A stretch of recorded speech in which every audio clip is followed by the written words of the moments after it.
right, we'll call this special city council meeting to order on November 14th, 2024 at 6 p.m. Madam Clerk, could you call the roll, please? Deputy Mayor Tudor. Here. Councilmember Cooper. Councilmember Best. Here. Councilmember Anzalotti. Mayor Carrington. Here. Councilmember Hudson. Here. Councilmember Alcantara. Here. Okay. So I believe Councilmember Cooper and Councilmember Graver, Sorry, whoops. we're planning to call in, so We'll we'll watch for them. Okay. All right, if everyone could stand and join, I'll ask Sam Carrington to lead us in the pledge. Allegiance to the flag of the United States of America and to the republic for which it stands, one nation under God, indivisible, with liberty and justice for all.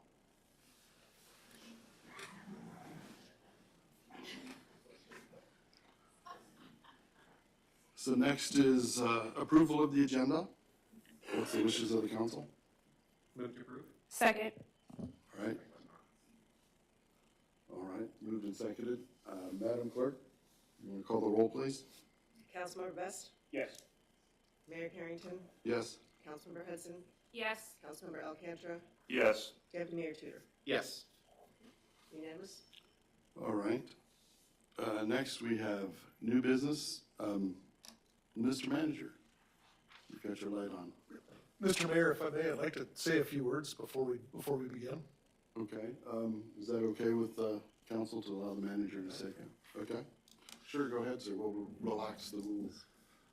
Thank you very much. Mr. Mayor, members of council, I want to come forward tonight and speak on behalf of the employees of the city of Palmer. The last few months have been rather trying for all of us. And I just want to remind everybody that what we do in these chambers directly affects the city, the employees of the city. It directly and indirectly reflects on us as well as affects us. Morale is down currently while we're struggling through this. Ladies and gentlemen, we're trying to pass a budget. We need to get our budget passed. We haven't had much discussion on the budget, and we need to get that moving. I'm not going to speak to that too much tonight, but we'll go into that a little bit more next week. We need to build a library. We have this huge library project that's standing out in front of us. We're going to spend $16 million. We've got $5 million secured from the state in the form of a grant, and we're outstanding on $11 million. We've been approved for $10 million to bond about $10 million. And I've been told we're going to go into the community and we're going to ask for donations and support from the community. At this point, is the community going to give us any money to do this? You know, what is the appearance of what we're putting on tonight, and not just tonight, but any other night? Are we worthy of receiving funds from the community? You know, the community's watching what's going on here. We're hiring right now. We've posted on my watch, since I've been in this position, we've posted 16 positions. The city employs 77 people. That's, at this point, that's a 20% turnover. And there's more to come.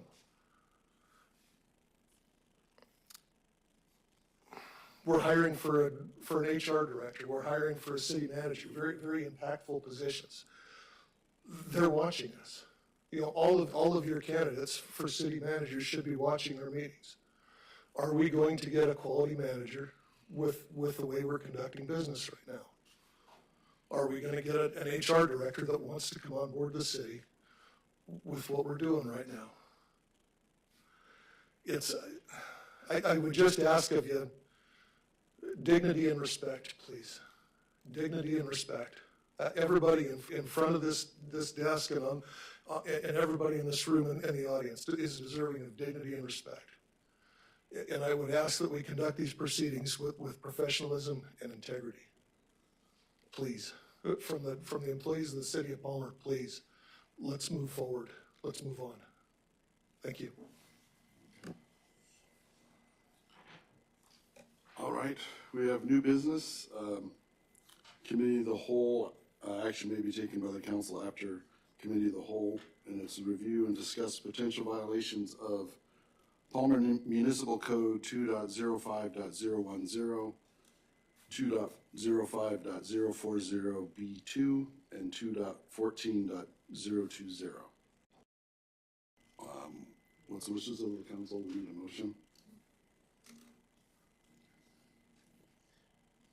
Mr. Mayor, move that we move the committee of the whole. Okay. Second. Okay. Mayor Carrington, Yes. Councilmember Graver, Yes. Councilmember Best, Yes. Deputy Mayor Tudor. Yes. Unanimous. All right. So we are in committee of the whole.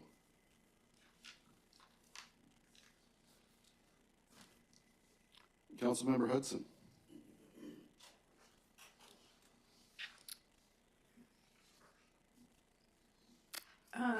Thank you, Mr. Mayor, for this letter to us on our dais. I believe there's copies over there of the letters that we received from the mayor. First, starting with code 2.05.010.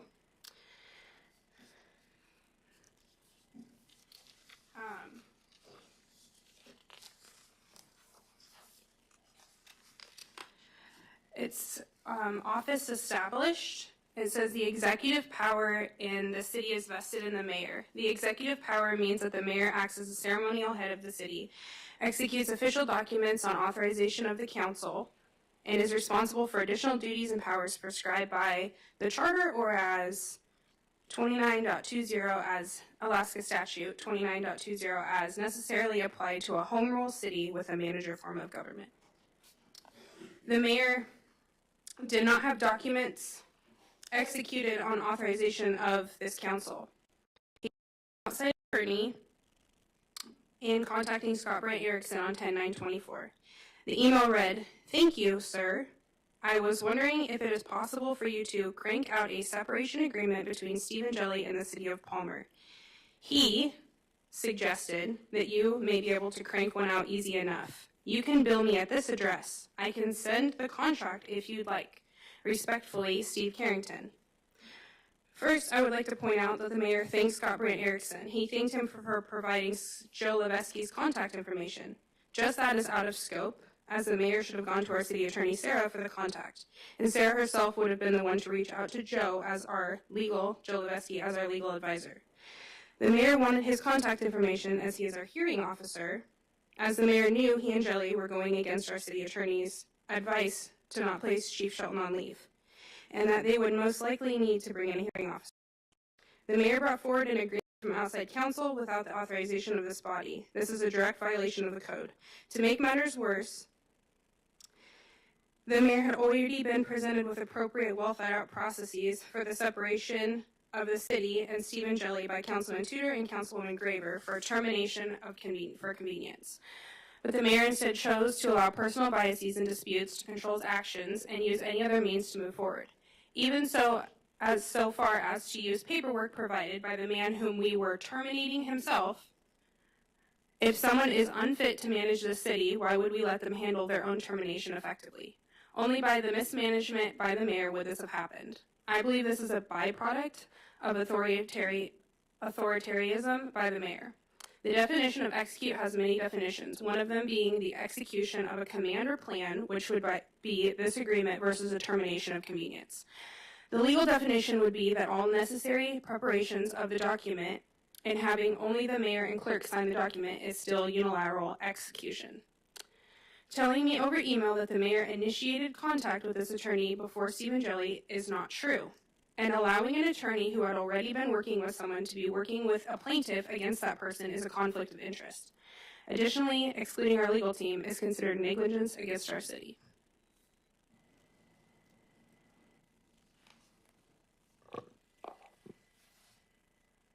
Okay, Council Member Best.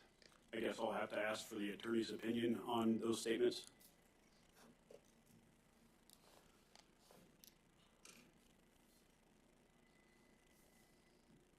I can give, I'm trying to think because I'm engaged in this, so I'm going to just identify the steps and the pieces that I see that would have been legal determinations.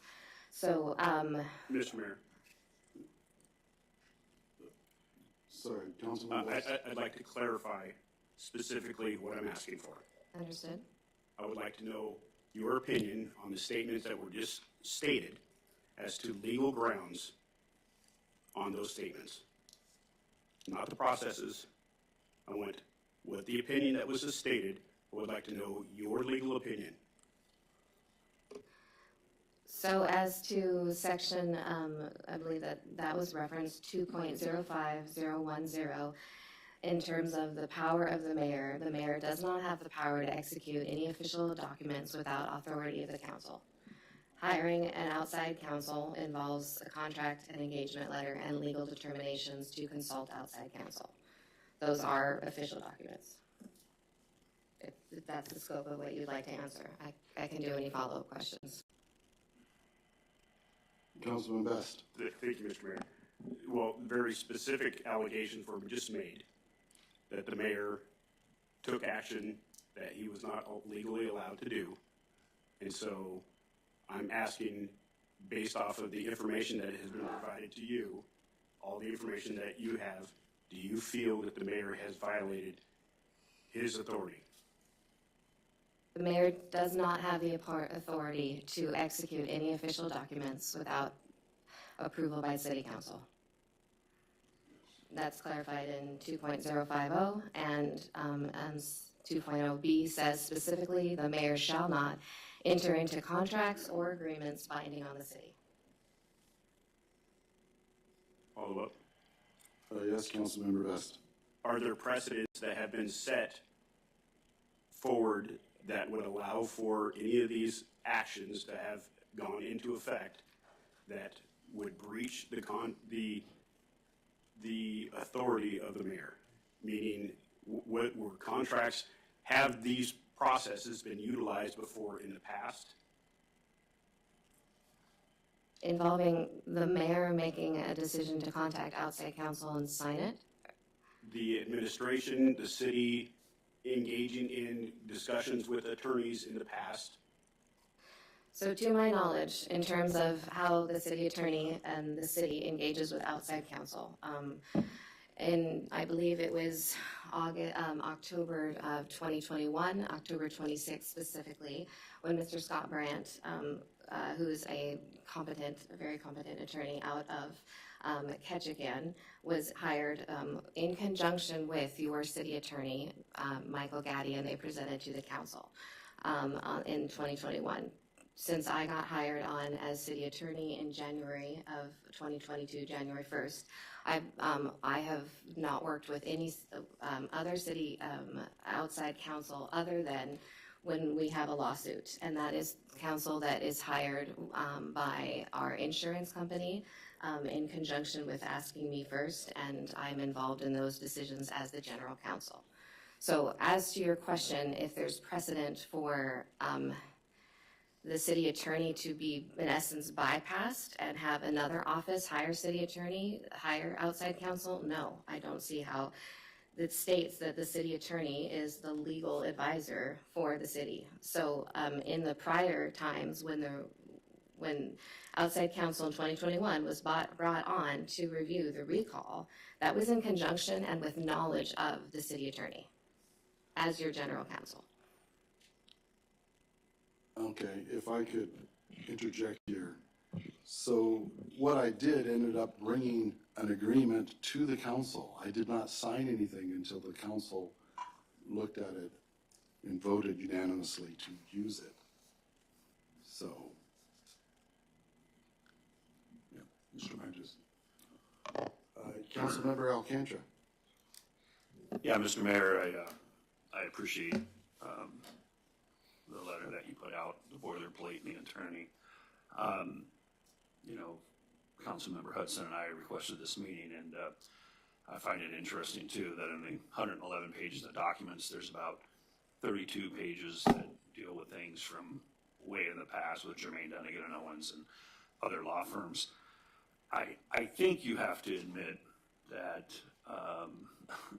it's difficult for what was accomplished to pass the red face test. I mean, you knew that City Manager Jelly was already working with the attorney from Ketchikan. It seems like a more cautious approach, a more reasonable approach would be go back to Jermaine Dunnigan and Owens, go to a different attorney than the attorney that Stephen Jelly's already working with. And so when you say, oh, when you read the emails and you get the attorney from Ketchikan saying, oh, I've been in touch with Mr. Jelly, I've been in touch with him on other things, can you provide a boilerplate? I mean, looking back now, and hindsight's always 20/20, we had a contract. We didn't need an overlay. We didn't need anything else. We were terminating an individual that did a horrible job on 52 days in the job for convenience. We didn't need anything else. What's happened here, Mayor Carrington, so much is a lack of communication from yourself to the city council. And you highlight 7 habits of highly effective people in your letter and email. And one of the highlights of leadership is communication. And every leader in a chain has to communicate rapidly, relentlessly, repetitively, and positively. You don't communicate with more than half of the council that I can determine. And that is what's causing the angst. And I appreciate our city manager making some opening comments.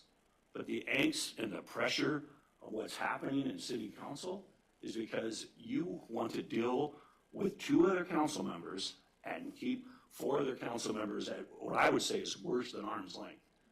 And I mean, I've known you for a while, and I've never seen this kind of behavior before, and it disturbs me. I mean, the fact that we haven't communicated other than me reaching out since May the 2nd. And it's just, when you're mayor, you should be reaching out to your council members on a regular basis. And I know you reach out on a regular basis to some council members, but not to all of us by any stretch of the imagination. And what you did here by going with the same attorney that Stephen Jelly was already associated with is you painted everything with a really bad brush. I mean, it was like throw against the wall and see what sticks kind of thing. And yes, we went into a emotional, exhaustive session and decided, hey, we want to terminate our relationship with this guy. He has made it difficult for us to hire people. He has made it difficult for us to move forward. And this work that was done, and I would say all documents up until October 7th are irrelevant in this packet. I mean, yeah, did we hire attorneys before, Jermaine Dunnigan, Owens, and Levesque? Sure, okay. What's happened since October is why the city council is high-centered. It's more than just a bad look. It doesn't pass the red face test that you guys didn't work together to get a boilerplate agreement passed. And the guy, I mean, it's exhausting, and it's really a failure of communication.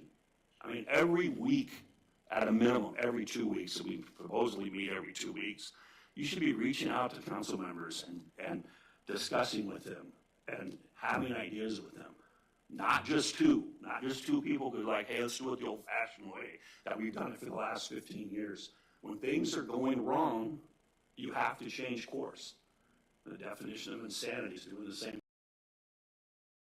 When I talk to them, you're going to end up with this kind of scenario happening more often than not. So, I mean, I appreciate the boilerplate and the attorney of October 9th. I would appreciate it a lot more had you given us this on October 10th or October 11th and not on November 14th. Thank you. Deputy Mayor Tudor. Thank you, Mr. Mayor. This is to the city attorney. What should the process be in the future? Let's say this happens in the future. What should the process be, just for us here at the dais and for the audience, just so we understand, what the process needs to be followed for next time?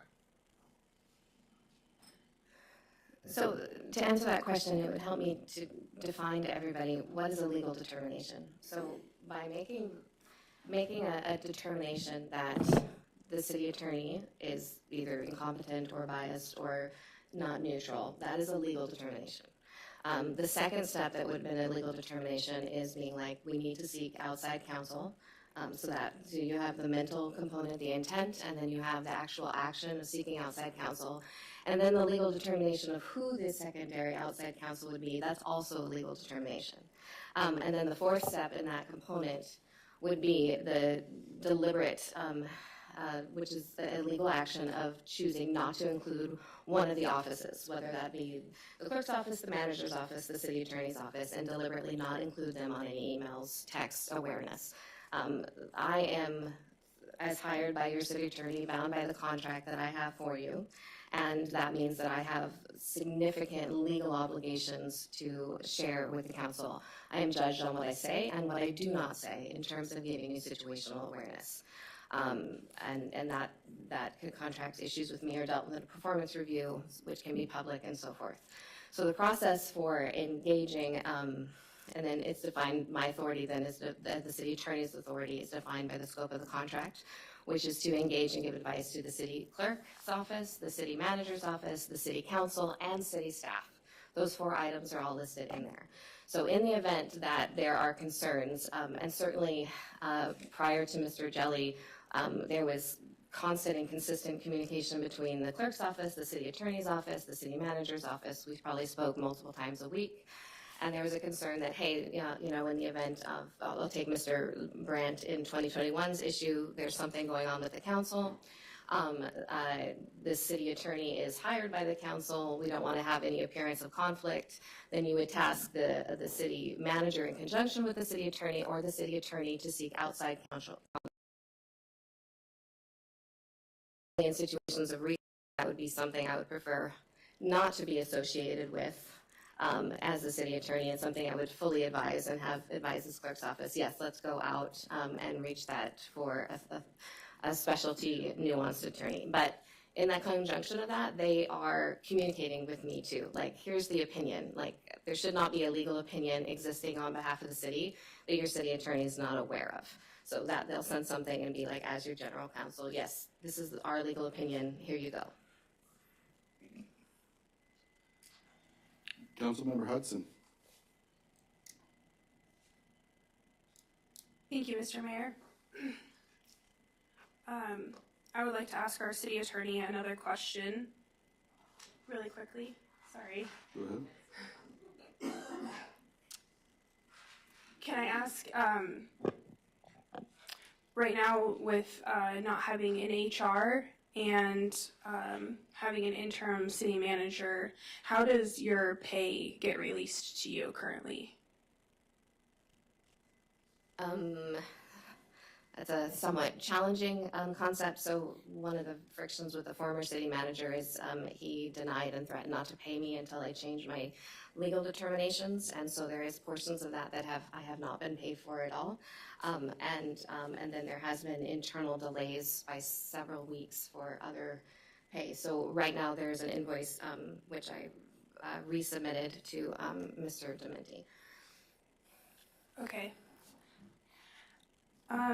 Going on to Palmer Code, Mr. Mayor, if I may. Continue.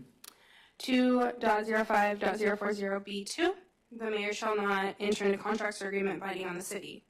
When the public showed up to discuss Stephen Jelly, the entire community established that they valued Palmer as an independent body, and at every turn, we have seen people going outside of the city every chance they get. We have a legal team, like we just discussed, whom we are in contract with. Sarah should always be the first tool used. She is the principal of legal issues. Using Scott Brand Erickson and disregarding our existing infrastructure is a symptom of a greater problem. The mayor and possibly other members of this council have shown that they wish to sell off the city of Palmer to the highest bidder. The mayor may not enter into contracts on behalf of the city, and having a contract drafted with another attorney is doing exactly that. On 11/5/24, Attorney Scott Brand Erickson emailed the clerk's office and stated that his contract with the mayor was verbal. In the email on October 9th, 2024, you also said, "You can bill me at this address. I can send the contract if you'd like." Both of those things point to you knowingly entering into a contract on behalf of the city. He said that he was treating this as a continuation of the personnel issue work Stephen hired him to do. This is obviously entering into a contract, and I would argue that this would be a falsification of documents on behalf of this attorney, but that also can be a discussion for a different day. 2.14.020, the city attorney shall act as legal advisor of and be responsible to the council. And B, the city attorney shall advise the city manager and the city clerk concerning legal problems affecting the city administration. The city attorney shall act as legal advisor of the council. This does not say sometimes or when everybody would like her to. This is not a matter of discretion. It is an absolute statement. The attorney is responsible for all legal matters. The mayor is not to act as the manager or the attorney. The mayor made an individual determination that he did not trust our city attorney, who is our contract legal advisor, and then he acted on the determination by contacting an outside attorney, Scott Brent Erickson, to facilitate getting contact information for Joe Levesky, which is our city attorney's role. The council never agreed that our attorney had become impartial and imbalanced, and the mayor never had our permission to circumvent her.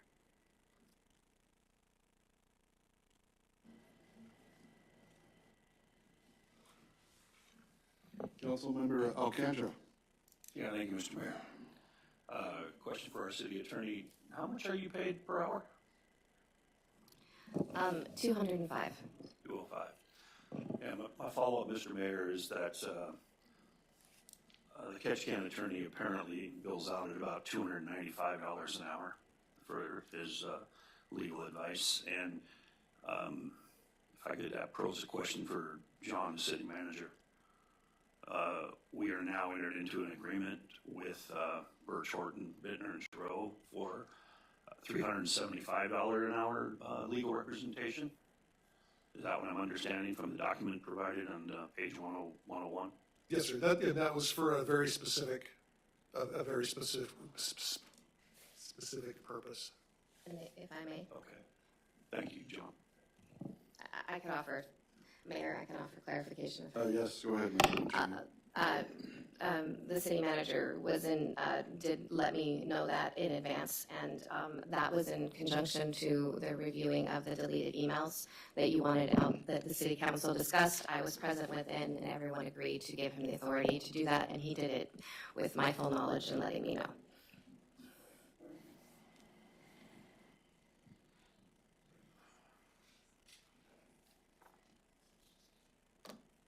Councilmember Hudson.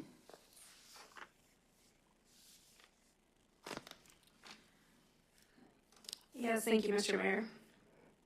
I just want to point out that the code 2.14.020, clerk's office, this code also applies to the clerk's office. The attorney is responsible for all legal matters. Just because something was done in the past does not mean it was code or proper procedure. Each legal issue must be taken to the attorney. If other counsel is needed, that will be determined and developed by the attorney or the counsel, not the mayor in the clerk's office when it is more advantageous. It appears there is a pattern of going outside of the scope of office and responsibilities and instead making independent decisions.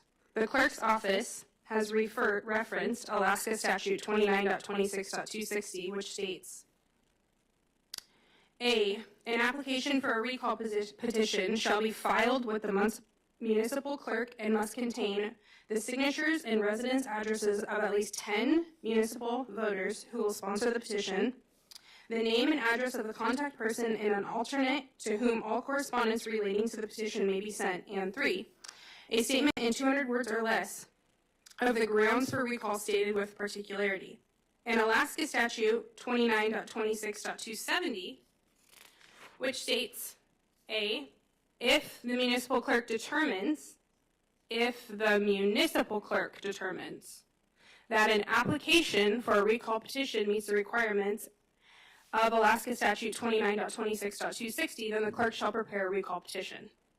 This means that the clerk's office needs to establish whether or not these criteria have been met. This does not say that outside counsel should determine the application's requirements being met. This document also does not provide carve-outs for the clerk's office to circumvent our existing legal representation. The clerk's office has established itself as an incompetent as incompetent and negligent by not having the sufficient intellect to make such determinations, thus rendering itself obsolete. Furthermore, the clerk's office does not work for the mayor. The clerk's office works under the direction of the council, which includes the mayor. The clerk's office does not get to decide on their own accord to reach out to an attorney on behalf of the city manager to get in touch because the crooked city manager does not align himself with the legal advice given by our city attorney. The clerk's office also does not hold the authority to decide who on this council is treated with respect and who receives favor. We are the clerk's employer, and the clerk works under our authority. It is especially important for unelected officials to remain in their capacity as much as possible. The voice of the people is heard through the election process, and the elected officials need to be included as much as possible in every process. The clerk's office has failed to adhere to code. And so I also believe that the clerk's office needs to be brought forward for their review and evaluation, because in looking in the past, it's been 3 years since I've done. Thank you.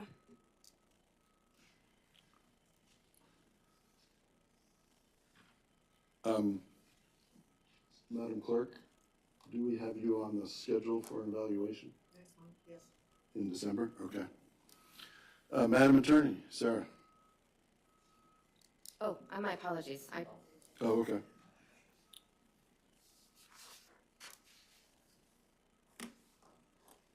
Councilmember Mr. Hudson. Mayor? Oh, Okay, yes, Councilmember Graver. I think I said that right. Thank you, Mr. Mayor. Yes, sorry, I haven't changed my name on Zoom yet.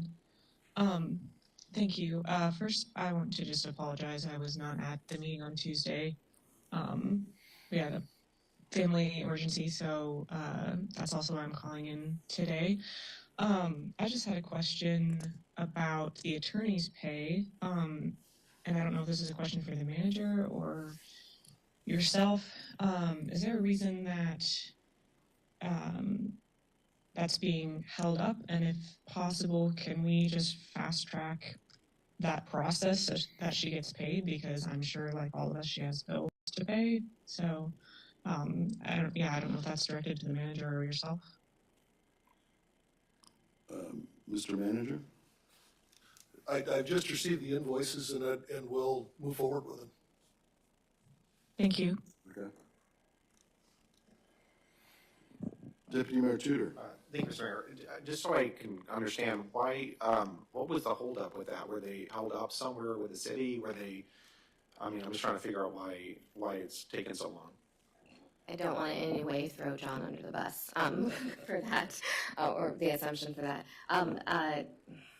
The former city manager had several conversations and emails with me and refused to approve any invoices for anything that he didn't deem, as well as wanted me to change my legal opinions on several things, and refused to pay me until I did, and I refused.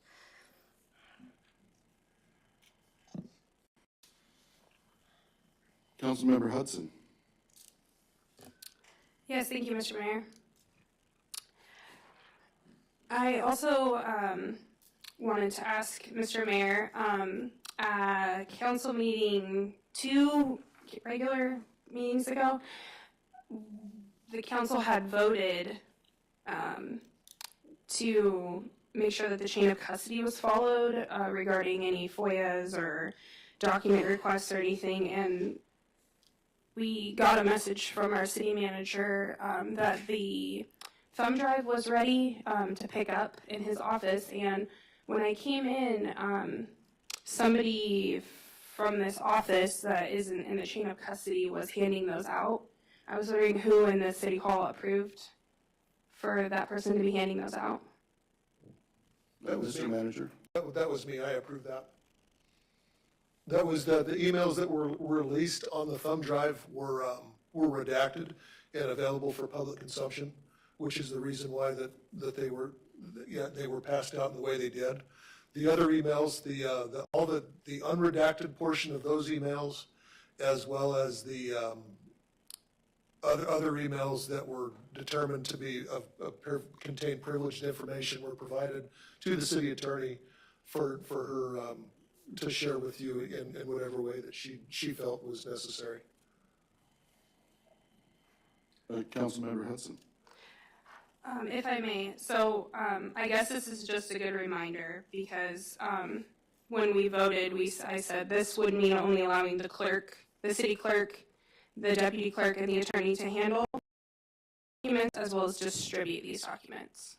So I think that by having someone else distributing the thumb drives, that would be distributing the requests.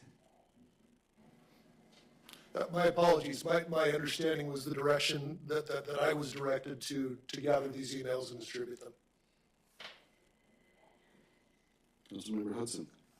Thank you. I guess I just wish that I would have received them then from you directly or for somebody that was in the chain of custody. Thank you.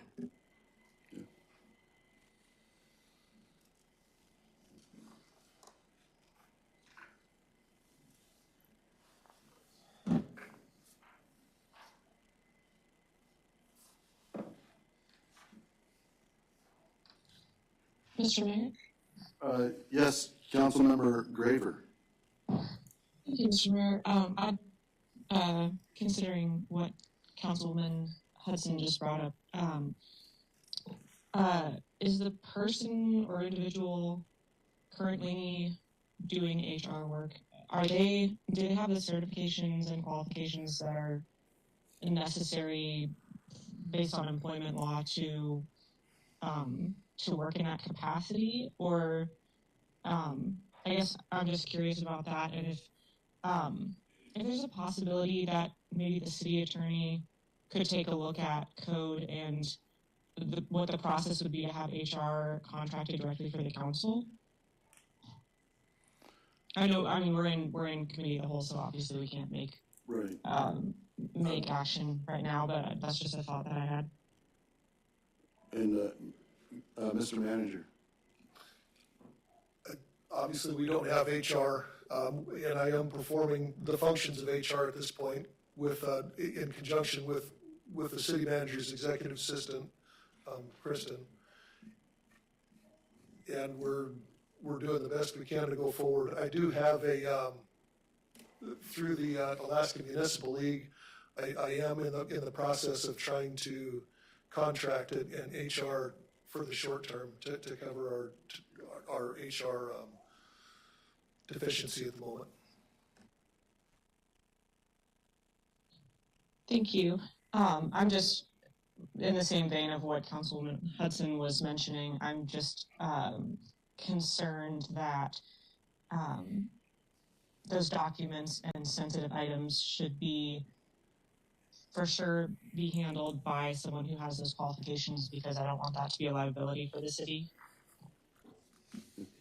I guess I might suggest that we might ask our attorney to maybe inquire of that. I think we're getting dangerously close to, the council's not supposed to get involved in personnel, human resource issues with the city. And so I think maybe directing the attorney to investigate and speak with the manager might be the wiser approach. Does that sound okay to you, Madam Attorney? Yes, when you get out of council, if you'd like to direct that, but I am making notes. Yeah. Sorry, committee of the whole, yeah. Okay. Mr. Manager?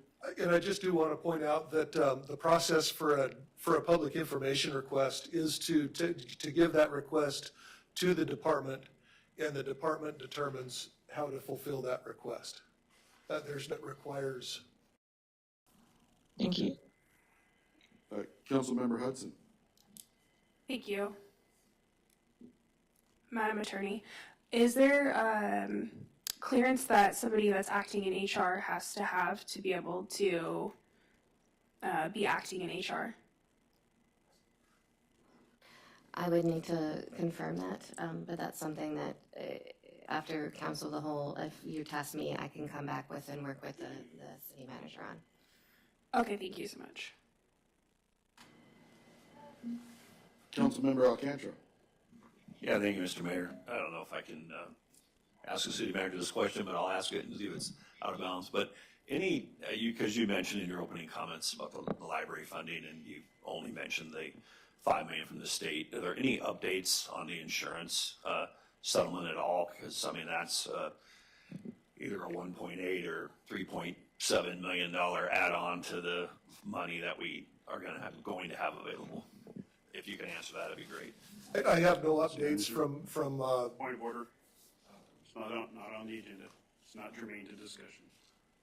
True. Okay, the point of order is that it's not on this special meeting agenda. All right? Deputy Mayor Tudor. Mr. Mayor, just kind of get us back on track here. Can I get the attorney's opinion on the Palm Municipal Code 2.05.040B2 on this, on the business? My opinion regarding. Oh, the actions of the mayor. I'm just trying to put us back on track. Right, understood. Okay, so I just want to clarify for everyone, 2.05010, B2 states the mayor shall not, quote, enter into contracts or agreements. An engagement letter, attorney would be a contract or an agreement. Any kind of professional services that are offered that involves a offer, a scope of services, and a response in, I will pay you such and such is traditionally considered a contract or an agreement. Yeah, yes. Does it make any difference that this attorney's already been utilized by the city? Does that change the interpretation of that code? No, not at all. Councilmember Best. So I want to be clear on what I'm hearing. And what you're saying is that the attorney who provided services to us, who was considering the work he was to be doing part of an existing contract, you're saying that his information is incorrect? Can you give me the context of what you're referring to specifically?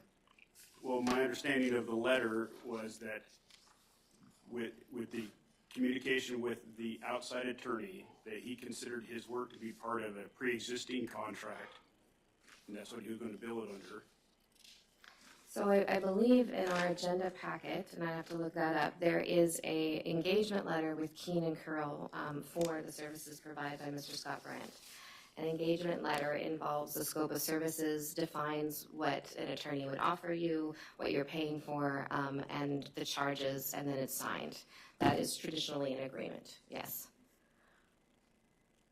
That should be on, okay, let me look. I think that's page, I think it's at the very end of the contract. There is, I'm scanning, there's 111 pages. I believe it's page, so the invoice for Keene and Curl is submitted for the work. This is defined by a matter and professional services with hours. That's on page 110 and 111. Sorry, 109 and 111. And then there is a engagement letter with Keene and Curl, just like there is with Birch, Horton, Bittner, and Sherwood. All these engagement letters are for, we are providing you a service of legal representation. This is the scope of our services. This is our staffing that will be involved. This is the responsibilities. This is the time, and this is the cost. Those are all the ingredients of a contract. So that is the scope of the four corners of a contract. Yes. Mr. Mayor, Yes, continue, sir. if I may. And I don't have, I've got a lot of documents open here, so I apologize.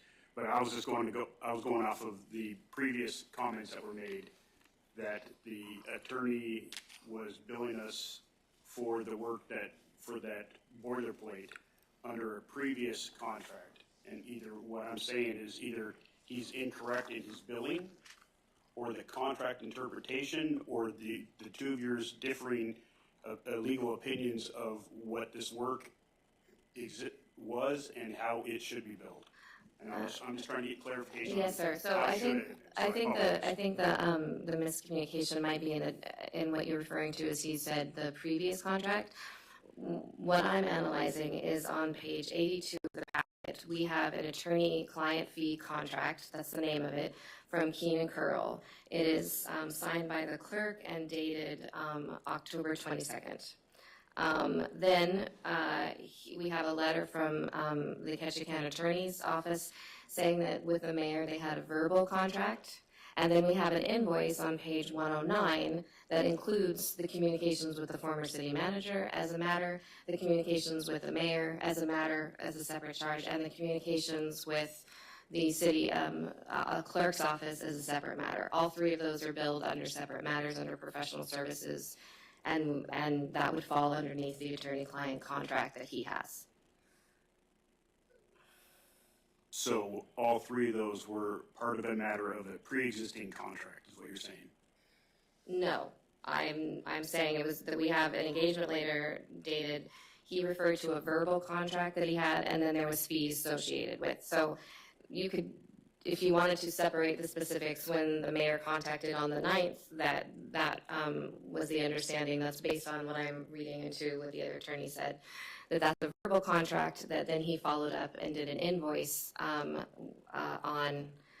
and separated those as three different matters of services that he provided. And then he followed up and submitted an attorney-client contract. So each one will be a separate contract, is what you're saying? I don't know if they're separate contracts as much as they're separate matters. So you have specific. Well, and that's where I'm the layman here, so I apologize. When we're saying matters versus contract, but then we're referring back to contract, and then that same Okay, language so is being manipulated. the definition, gotcha. So the definition of contract is offer and acceptance and consideration. When you have those three things, you have a contract. Again, I apologize. And as long as both parties agree, a contract can always be modified, even though it's pre-existing. Not necessarily, no. The contract is defined by the terms of the contract, if I may. So when you had the mayor, the letter on 8/9 saying, could you provide these services for me, please bill me. He's offering, if you could provide these services for me and you accept, then bill me with what you accept. The consideration is the cash. That would be considered a verbal contract. I believe that is what the other attorney, I mean, I can't speak for him, but that what you're referring to is what he meant by a verbal contract.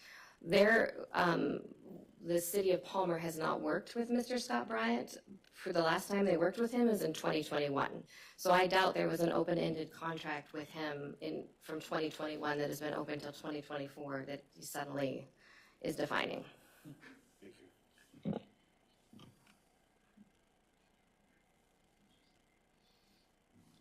Councilmember Alcantara. Yeah, thank you, Mr. Mayor. I think one thing we can see is, and kind of encapsulate where I think the other council member was going to, is that on page 107, where he says, where the attorney from Ketchikan says, I'm embarrassed to say that while I thought for certain we had a written engagement letter signed by Stephen Jelly, I cannot find it. I now think it was only verbal. With the mayor, I know it was verbal, and told him I would treat it as a continuation of personnel issue work Stephen hired me to do for the city. This is where my angst and upset for earlier on. He continues later to say, I received emails from Shelley and Stephen on October 7th, discussed the issues verbally with Stephen on October 7th, responded in writing on October 8th. I discussed the issue with the mayor on October 9th and responded in writing October 9th, as the mayor mentioned in his boilerplate thing. But as I mentioned earlier, this kind of incestuous relationship that we had going on with our city attorney, the mayor, the clerk, all using the same attorney out of Ketchikan is one of the reasons we're as high-centered as we are right now. Thank you. Councilmember Hudson. Yes, thank you, Mr. Mayor. I just have a question for you specifically. In this letter that you brought forward to us today, the second to last paragraph sentence, it says, Mr. Jelly was not involved in any way in the compiling of this boilerplate agreement. But in your email on October 9th, 2024, you stated, he suggested you might be able to crank one out easy enough. And he was in contact with this attorney the day before. So what I'm asking you is if you talked to Stephen Jelly, I mean, there's evidence that you spoke to Stephen Jelly about this separation agreement or this boilerplate agreement, that before you emailed Scott Brant Erickson You said he suggested you might be able to crank one out easy enough, which also refers to the fact that Stephen Jelly did talk to him about it before, and now you're saying he was not involved in, Stephen Jelly was not involved in any way. So can you tell me which of those two it is, please? So, okay, I'm trying to follow what you're asking. What are you said one or two things, so which? Yes, Mr. Mayor. Yes. In this letter that you provided us today, in the second to last paragraph, you said Mr. Jelly was not involved in any way in the compiling of this boilerplate agreement. But on October 9th, 2024, in your email to him, you said, I was wondering if it is possible for you to crank out a separation agreement between Stephen Jelly and the city of Palmer. He suggested you might be able to crank one out easy enough, which then tells us that you spoke to Stephen Jelly about it and that Stephen Jelly also talked to the attorney about it. So you said here he was not involved in any way, but this email that you sent to Scott Brant Erickson says otherwise. So was he not involved or was he involved? Stephen Jelly. No, I don't believe he was involved. I may have asked him, and part of the concept was it was a boilerplate, so any attorney could do it. So I don't, to my knowledge, I do not think that Mr. Jelly had talked to Scott Erickson about the boilerplate agreement. Okay, Mr. Mayor, if I may. Yes. Did you think it was odd that the boilerplate agreement that was brought forward from Scott Brant Erickson did not have 10% of a difference than the boilerplate agreement he left Ogdensburg with? I guess in my mind, a boilerplate agreement would be fairly similar to other boilerplate agreements about the same subject. Mr. Mayor, if I may. Yes. So I guess that then what you're saying is that every attorney just Googles the same boilerplate agreement to bring forth, and there's not even a 10% difference between each attorney's boilerplate agreements that they provide? Far be it from me to explain how an attorney works. Sorry. But, Mr. Mayor, if I may, Stephen Jelly told you that the attorney would be able to crank one out easy enough, and he was in contact with him the day before.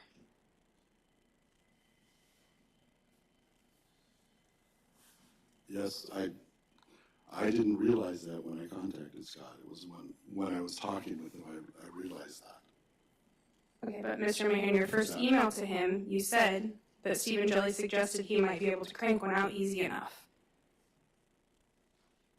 I'm just asking for the truth, because this doesn't seem to be the truth to me, because in this email it says that Stephen Jelly suggested to you that the attorney will be able to crank one out easy enough, but you said Mr. Jelly was not involved in any way, but Mr. Jelly had hired him to represent him because he didn't like what our city attorney had to say. So not only is that a conflict of interest, but then he talked to this attorney about it beforehand. No, I don't know that he talked to the attorney about the boilerplate. No, I don't know that. Respectfully, Mr. Mayor, Stephen Jelly just thought he could crank one out easy enough, but he hadn't spoke to him about it? Yes, because the point was that any attorney could probably crank one of these out. Okay, thank you, Mr. Mayor. Councilmember Graver? Thank you, Mr. Mayor. I actually had similar concerns reading through your letter. So you state that, well, first, in that third paragraph of your letter you laid before us, it says, you believed it was wise to seek a neutral third party for questions, etc. I'm just concerned because it really just seems like you decided to take it into your own hands and not consult the rest of the council about it. And, I realize your concern with wanting a neutral third party, but like the attorney stated, that means that you made the judgment that she shouldn't be involved, and decided to just cut her out of the process completely. And then I am concerned that you reached out to an attorney that not only Jelly had contacted before, but obviously it wasn't at the approval or wishes of the council. And not only that, but we didn't even know about it. You didn't even contact us about it and let us know that you were taking that path, because Jelly had a complete contract, and the fact that I don't know if Jelly had contact with this attorney about this specific issue, but obviously you had spoken to him about it before you contacted the attorney, because in that email you said he suggested you might be able to crank one out easy enough. So obviously you and Jelly were talking about it, and he was involved in the process, whether or not he saw it until that meeting. He was involved in it. That is very concerning to me. And the fact that in that same note, that email, you said you could bill me at this address.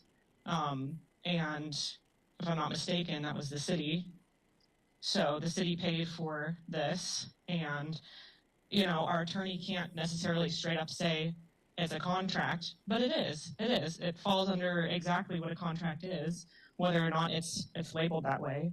I share the same concerns as Councilwoman Hudson, and I think we really deserve an explanation here.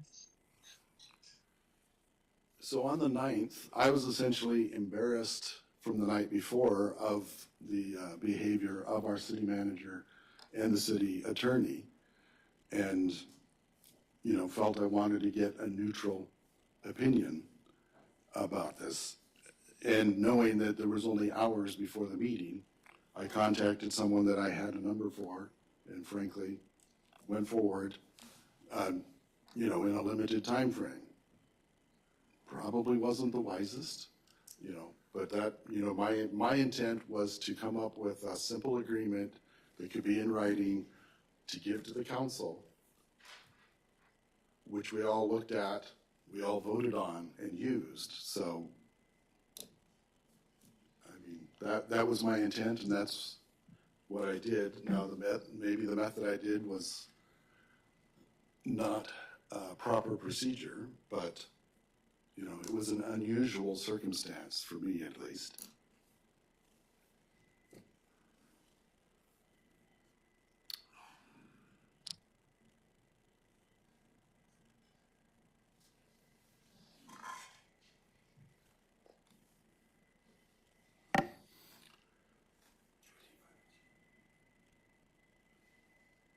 Does the council mind if we take a 5-minute break?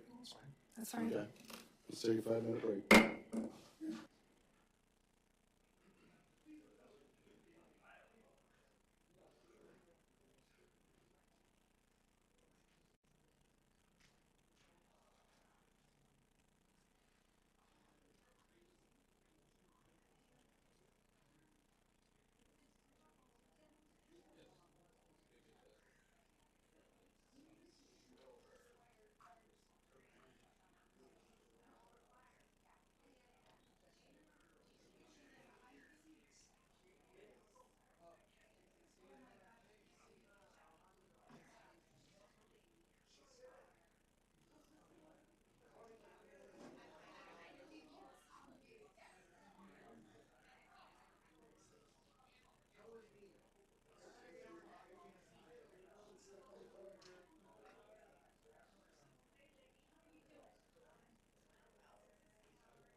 Okay, so we can start, right? We got 5. 1, 2, 3, 4, 5. 6. Right? Okay. Okay. Okay. Are we ready to start again? Come off break. Mr. Mayor? Yes, Councilmember Graver. Thank you, Mr. Mayor. We're still in committee of the whole, correct? Correct. Okay. Concerning our last comments right before the break, I just needed a minute to think about that, but I would just like to state and reiterate a bit that there were maybe 3 or 4 copies of this 4-ish page legal document available to the council, and we got to look over them very shortly before voting on the agreement in a very rushed atmosphere. And at least 2 of us agree, if not more, that we voted under duress and before we had a chance to understand that document. And the attorney knew nothing of it, and we had to request that she be given a copy several minutes before we voted on it. So when you state that this document was agreed on unanimously and that we were able to look at it, I disagree with that statement, and I just want to leave that there. Okay. I guess my point was that there was a vote and it was unanimous, but okay.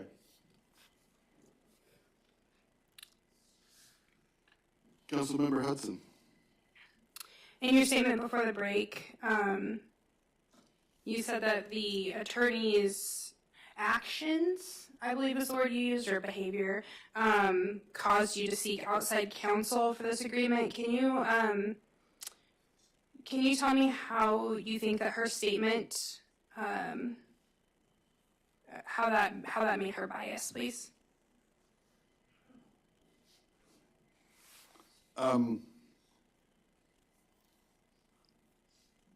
Well, basically, as I said, I was embarrassed just because of the verbal interaction between the manager and the attorney that evening. Mr. Mayor, if I may ask the attorney a question?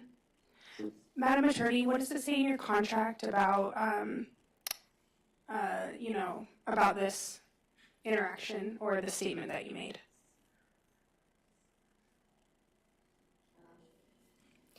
The statement that I read, that I had emailed on 10.8 that afternoon, I emailed a statement to City Council notifying them of concerns I had with the official acts of the former city manager in his capacity of the performance of his contract.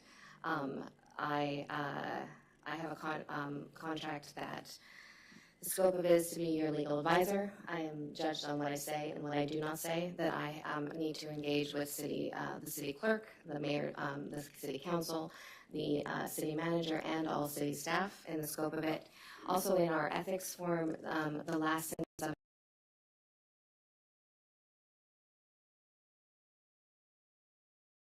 the city council and asked for an investigation for ethics violations. So at that point, though I didn't ask for an investigation of ethics violations, I brought forth performance of a contract, official acts in the official capacity of a contract, particularly as it was conflicting with other issues. I did not refer to the city manager by name, nor did I deal with his character or reputation.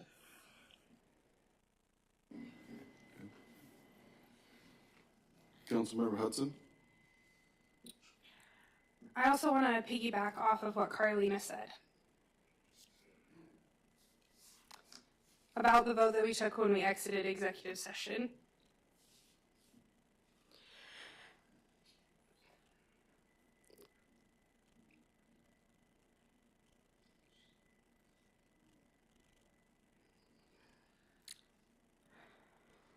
I really was not planning to bring this up tonight, but because voting on the document was brought up, I want to comment.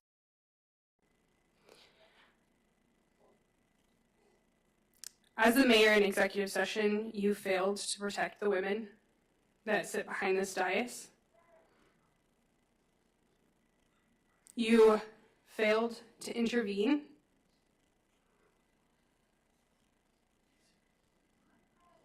And I don't know who thinks that a woman or anybody is to sit in here and be screamed at and threatened for 3.5 hours.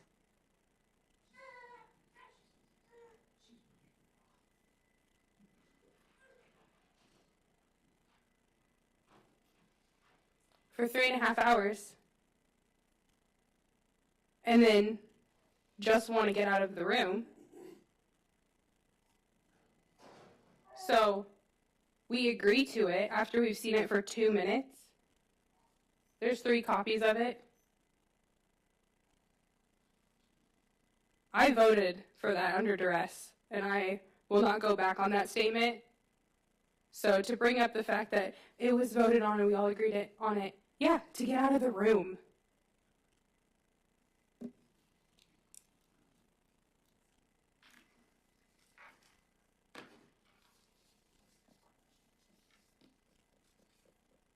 Deputy Mayor Tudor. Thank you, Mr. Mayor. Sorry for that. Thanks, Matt, for a second. So, we've gone through 2 of the codes that we've heard expert testimony about potential violations of. And, I think the reason why the 2 council members called this was because a lot of us are just concerned about keeping the city council as transparent as possible. And what I think their concern, and I do share this concern, is that we keep our city staff, and by city staff I mean our council staff, such as the city attorney, abreast of what's going on, because that is what the public expects of us. And so my issue with this isn't necessarily that, about any of their actions with executive session or whatnot, but it's just that we have our city attorney that, and understand that, the way that meeting went down wasn't ideal. There was a lot going on at that meeting. But the city attorney, in my opinion, did what she needed to do and what she felt ethically led to do in order to protect the city. And the concern that a lot of us have is that she was then ostracized for that action when she was acting, putting herself out there to act in the best interest of the city to protect us. And I think that's just really the whole of this is just about public trust. How do we make sure that we maintain public trust? We heard from our city manager about how there's concern in the city about what's all going here on this dais. And we're not trying to keep this going forever or anything like that. But what we're trying to do is just get down to the root of how do we get back to public trust? How do we make sure this doesn't happen again? And how do we come up with a path forward? So I hope that can kind of illuminate kind of what the point of this is. If I'm not trying to put words in the mouths of the councilman, to my left and right here, but I think that's the point of what we're trying to do is determine what happened, how we can do better in the future, and how we can move forward as a city to make sure that, make sure the city attorney is roped into communication. So that way, if we do need to bring in another outside attorney, that's done through the proper channels of our attorney. Thank you. Mr. Mayor? Yes, Councilmember Graver. Thank you, Mr. Mayor.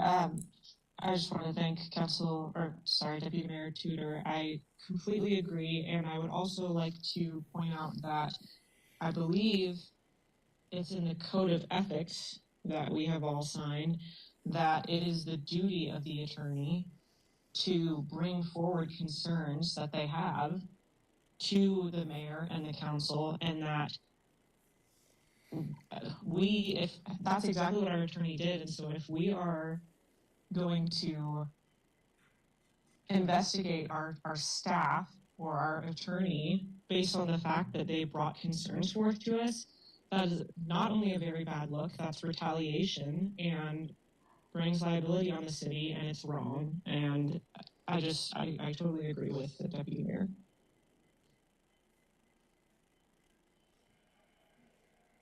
Councilmember Best. Thank you, Mr. Mayor. And I believe truly in everybody's heart that there's a desire to understand what happened, what went wrong, and how do we make sure that it doesn't happen again. And that's kind of where my frustration has been, because I believe the proper process, if the attorney was informed of wrongdoings of the mayor or manager, to then inform a couple of members of council or the mayor about the presumptions of an illegal or unethical activity. An emergency meeting would have been held. We could have been informed. Council as a body could have then directed the attorney and or manager. We could have suspended whoever would have been in having these infractions. We could have investigated it. We could have then fired somebody for a cause that they did show to be true. That's the process. As a contract employer, the attorney, in my opinion, that was the first job, was to make sure that the entity was operating legally, ethically, that if there are concerns, that there was a process for us to investigate, to determine what actions go forward, and that's where the body is supposed to have the authority to hear those things, where we are in executive session, to where we're not putting ourselves out and potentially slandering or libeling other people out there, not putting our citizens in harm's way of potentially lawsuits that we're going to have to pay for, and taxes are going to have to go up to house these things. I mean, there's so many levels of this that I would love to have it investigated. I would love to have it investigated with no fingers of the city employees, of the city attorney, of any council persons. If it was the feds, I don't care who investigates this. I would like to see it investigated, and let's understand it. Let's just be open and honest. And we want to talk about transparency, open, honest. Let's direct the city manager to go forward and hire somebody to investigate this, and let's go forward with it. I am ready for this. Mr. Mayor? Just a moment. Were you done, Councilman Best? I wasn't, but I will yield some time back to you. Oh, I'm sorry. No, go ahead, Councilmember Graver. I didn't mean to interrupt. I'm sorry, I don't have a video going, so I can't read your body language. But Councilman Best, the attorney sent out an email to the mayor. Well, first of all, she included him in previous manager Jelly's conversation with her regarding firing a department head. And the mayor seemed to disregard her advice and let the manager do what he wished. And then she emailed us her concerns before the meeting. I don't think there was much of a response, which is why she felt like, especially seeing the audience that came forward, she felt the need to make her concerns known. And I called the emergency meeting specifically to discuss Manager Jelly's contract, and Deputy Mayor Tudor and I signed that resolution bringing forward the possibility of termination for convenience to the city.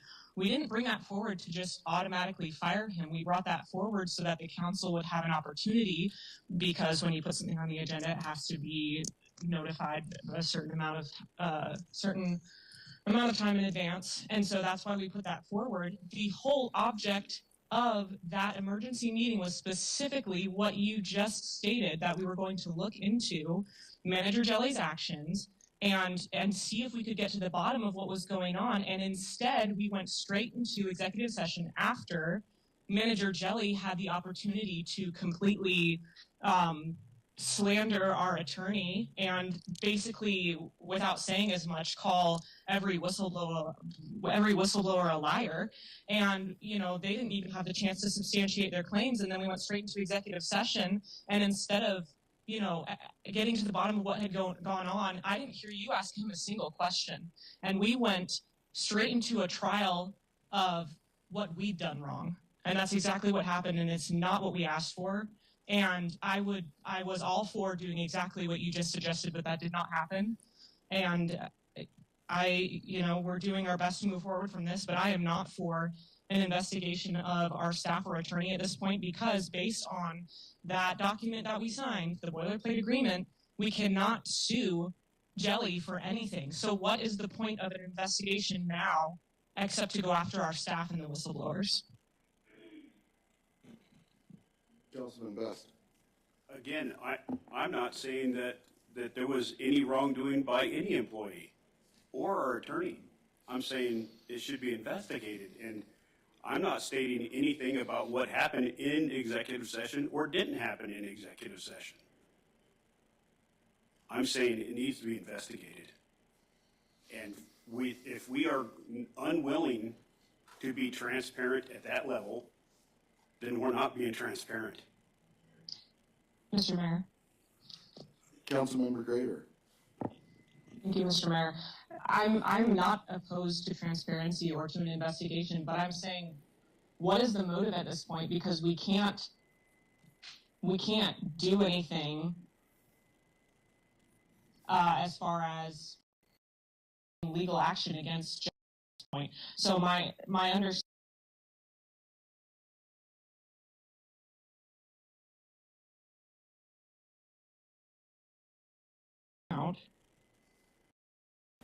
Mr. Mayor. Councilmember Beth. And Mrs. Graber, excuse me, Councilwoman Graber, this isn't calling anybody out. This is that I want to understand what were the pitfalls that we fell into. I'd like to understand the process. If we need to correct our process, if we need to have new code, if we need to make sure that we have different ways that if the manager is incapacitated, that we have an automatic structure that sets up so in case we don't have an HR person again, what happens to that? These are all questions that need to be asked and answered. And I think that once we have an investigation to make sure that there was, I mean, for me, as soon as the word whistleblower and the protections that comes with that, to me, everything should have stopped. We should have been investigating their claims because that's not something that any employee says lightly. And right now, we're just, it's okay. All emergencies are gone. We don't want to investigate anything. It's like, no. It's either an issue and we need to understand it and move forward, or it's not. And if it's not, then you know what? Maybe there should be some blame that goes down on people. But let's understand what the problem is first before we start determining what the outcome is going to be. Mr. Mayor.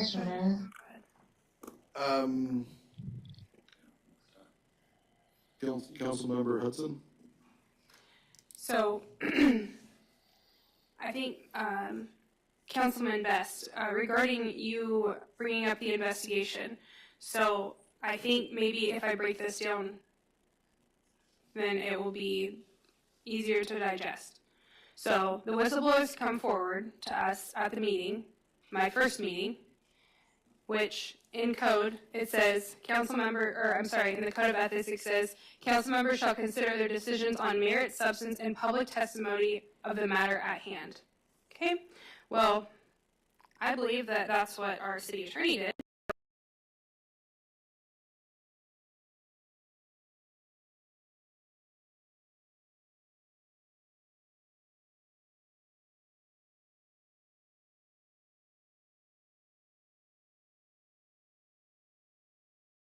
Or resign, to put him on basically like admin leave.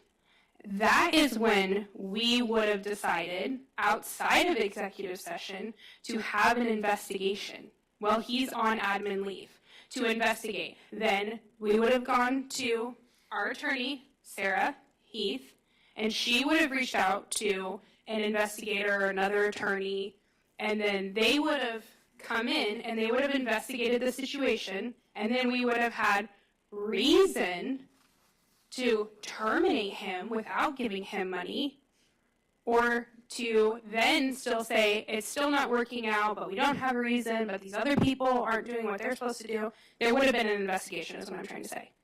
But now that we have signed this agreement with Stephen Jelly, and he, quote unquote, resigned, and he was paid in the overlay, the boilerplate, the addition, whatever anyone wants to call it, that the mayor brought forward, it states that Stephen Jelly is going to receive reimbursement and pay for an investigation, for any time we call him and ask him questions, for any of that. So we're going to continue paying this guy because you want to do an investigation now, because you want to find out if the whistleblowers were telling the truth or not, or if our city attorney, that was that's illegal now. It's against code now. It would have been done before he was officially gone, not after we pay him, because you want to go after people. If you want to have an investigation, sure. Turn the laptop over to the FBI and let the FBI investigate Stephen Shelley. But if they're interested, why do we have our hands in the pot? That's crazy. So can I ask our city attorney, is that correct about how the investigation would have been handled before he resigned? Madam Attorney? Mr. Mayor, Ms. Hudson through Mr. Mayor.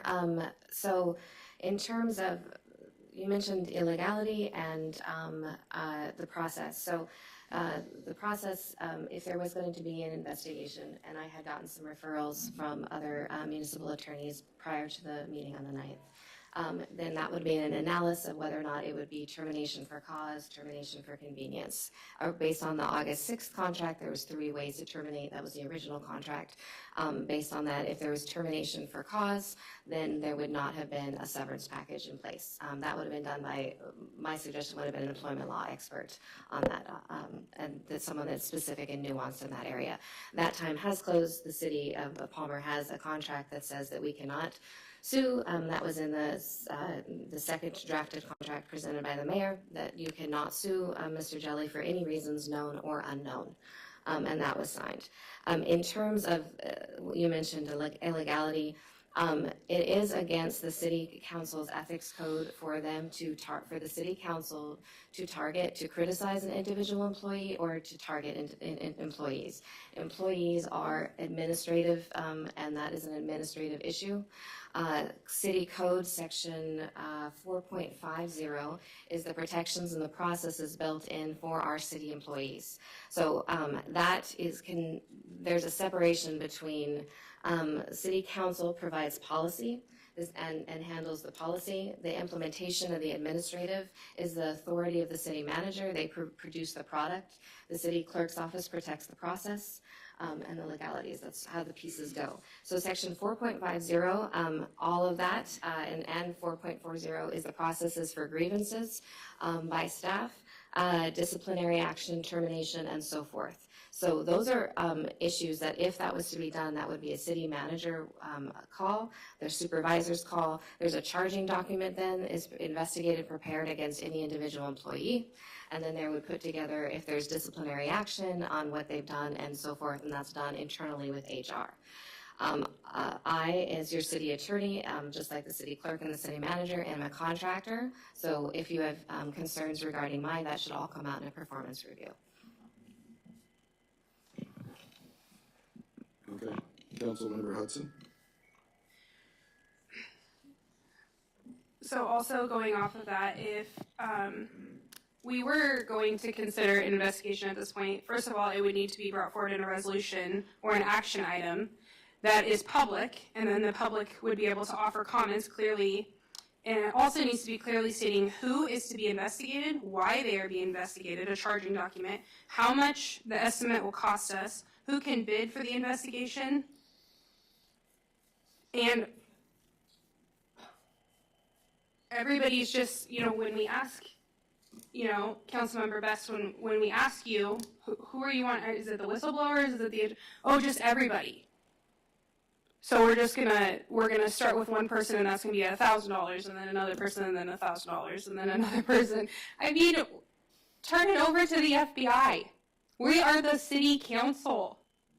I'm sorry, but have you, the FBI versus city council? That's crazy. I'm sorry, but thank you. Mr. Mayor. Councilmember Alcantara, yes. Thank you, Mr. Mayor. Appreciate that. Yeah, I associate myself with those remarks from Councilmember Hudson and Councilmember Graver. Yeah, the horse is left. It's a little late to lock the gate now. And, he's been gone from our employee for 5 weeks, and we're still dragging and talking about this guy. And I'm sorry for the carnage that he caused.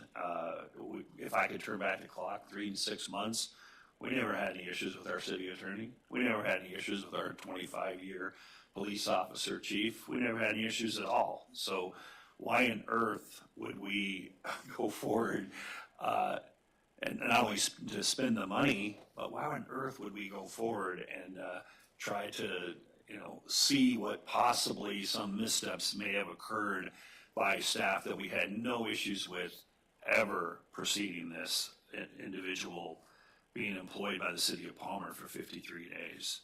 I mean, we need to get to the point as a council where we just say, hey, that's in their rearview mirror.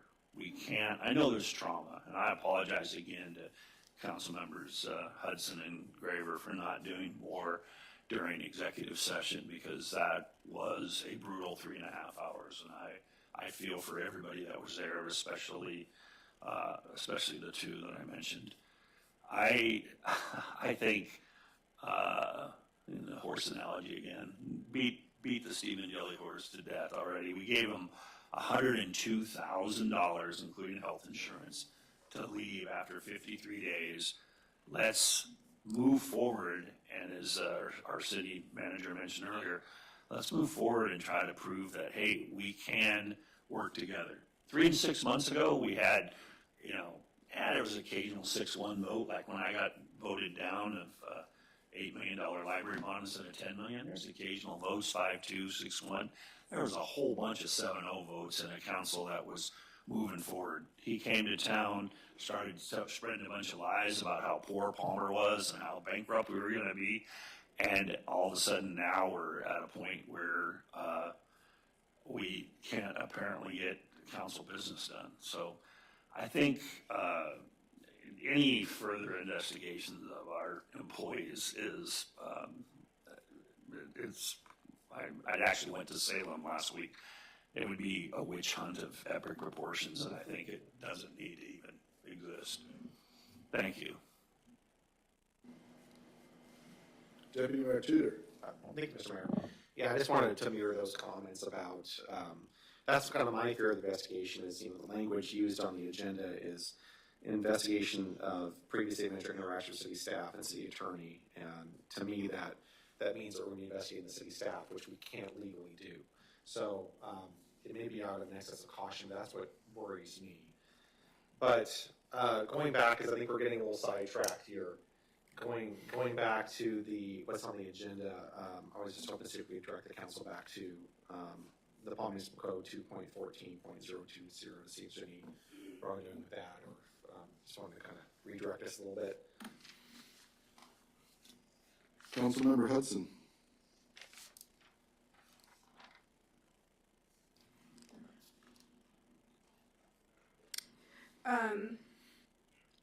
Yeah, I had mentioned about 2.14.020. The city attorney shall act as the legal advisor of the council. This does not say sometimes or when you would like her to. I think that it's really shocking to me that I stepped into this seat and,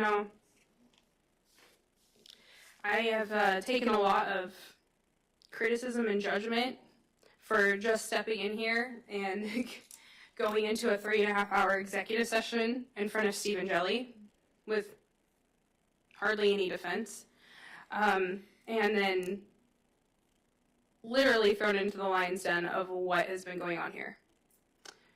I think that it is really sad and devastating, Mr. Mayor, that there are so many long-standing relationships that you've had for probably decades with people in this community that, just for instance in this, just talking about, breaking code and breaking ethics code, going into Stephen Jelly's office with, at the time, he was then interim police chief, Shane LaCroix, and sitting there and allowing interim chief LaCroix to be spoken to like that by Stephen Jelly was really shocking. And then Chief Shelton has to come up here in front of us because you can't even inform the council beforehand that Chief Shelton was placed on leave, admin leave, But then in these emails, all the documents that were sent that you knew about to this attorney all have termination written on them. So what was your intent with that? And you did know about it, and you didn't inform this council. And then Sarah, Madam Attorney, has worked for this council for quite a long time. And like they said, no problems. And now all of a sudden she comes to you and says, red flag, there's a concern. People in the community are coming to me telling me there's a concern. Hey, lawsuits, red flag concern. And that's being biased? I mean, I'm really sorry, Mr. Mayor, but this is devastating to me on all levels. And this is not, like what Councilman Alcantara was saying, this is not in character to what I experienced from you during campaign and from all the wonderful things the community had to say about you when I was running. And I was really, truly looking forward to sitting on this dais with you and learning from you and seeing you almost as a mentor. And, you know, with how long that you've been in this position. And I really hope that one day we can get back there, but it's going to have to start with some honesty, Mr. Mayor. Thank you. Deputy Mayor Tudor. Thank you, Mr. Mayor. Councilman Hudson, if I could go back to your comment about the, with the Chief Shelton incident. Was, my understanding is that there's a separation there, that the manager is solely responsible for that decisions. I mean, if I can ask the attorney, would there be anything that, just if this ever happened in the future, that could be done differently than you know, because my understanding is that there's a separation there, that there's nothing that anyone here on this dais could do, but I just want to make sure that I'm correct on that, or if there's something that could have been done differently, because she brings up an interesting point. Madam Attorney. Yes, sir. Are you referring to the anything different on behalf of the mayor? Well, just any of us, I suppose. You know, just any of us are sitting here. If we find that there was a, Wish Dwayne was here. So. if there's someone, you know, let's say we get a new, you know, city manager that goes, you know, hey, I want to, you know, make some serious staffing changes. Is there anything that we're able to do, or is that something that, you know, is just up to the purview? That is, I mean, it is an administrative issue. So if I recall the code on that, department heads are at-will employees that serve under the city manager. However, to terminate a department head by code, the city manager needs to consult with HR and the city attorney in advance. So in terms of the timing, I mean, it was whether or not that would have been the mayor's choice, whether or not he wanted to notify the council in advance, or the city manager did not, in terms of that being done. And I think those emails that I wrote to the council have already been public, but my concern specifically, which I articulated to the former city manager, was that our, in terms of Chief Shelton was just a couple weeks shy of vesting for his retirement, and he was, the request was to terminate him a few weeks shy of his retirement of 25 years, and that was my concern. So, Yes, Mr. Tudor. So if I'm understanding this right, I just want to make sure that you know, I'm trying to make sure this is under the scope. So there's nothing that here on this dais that we could do, because that's under the purview of the city manager. Yes. Okay, just want to make sure. Thank you. Councilmember Hudson. Mr. Mayor, if I may. It also says in the Code of Ethics that we are to act in the public's interest and promote respect during official city proceedings. Do you think that allowing Stephen Jelly to sit there in front of us before we entered executive session at the special meeting and talk down about our city attorney and our city and our budget and our staff, that was in the city of Palmer's best interest? I think there's many things for October 8th and 9th that I would do differently. So.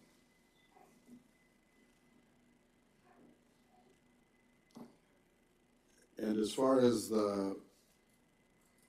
speaking to the attorney, Scott Brandt Erickson, it wasn't until I had already talked with him that I learned of Mr. Jelly's conversations, and it wasn't until after Mr. Jelly was terminated that he would talk to me about the details. So that was after. So if I may, so you were talking to Stephen Jelly after he was terminated about, what was that? I said Scott Brandt Erickson. Okay, so So Mr. Mayor, you didn't, you had no idea that Stephen Jelly was in contract with Scott Brant Erickson before you entered contract with him? I learned that as I talked to him, and he made allusions to some personnel matters, and so I was intrigued, and so then on the 10th, I believe it was, I asked if I could get more information. Mr. Mayor, did you know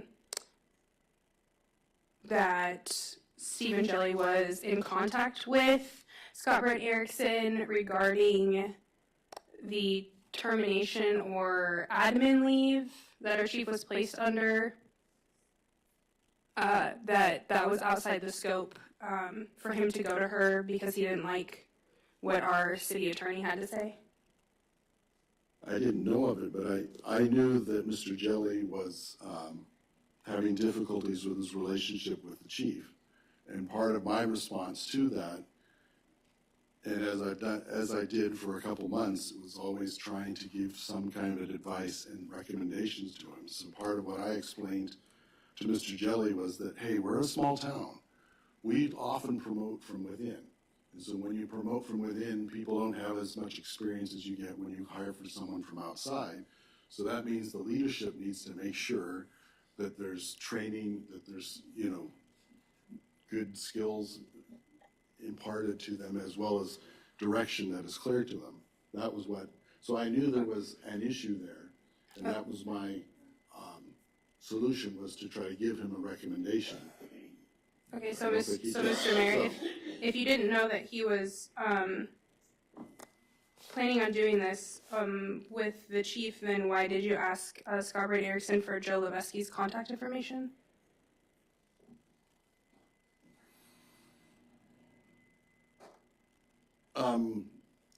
Levesque? Yeah, however you pronounce it, yep. Right. Well, I was asking if I asked Scott if he was.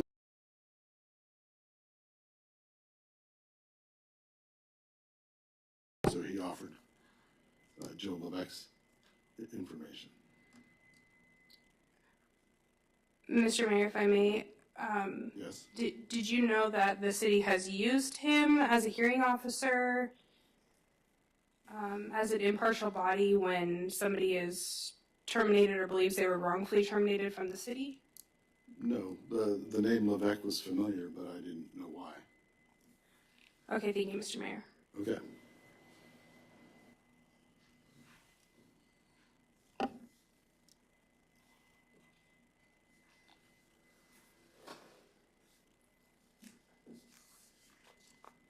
Councilmember Hudson.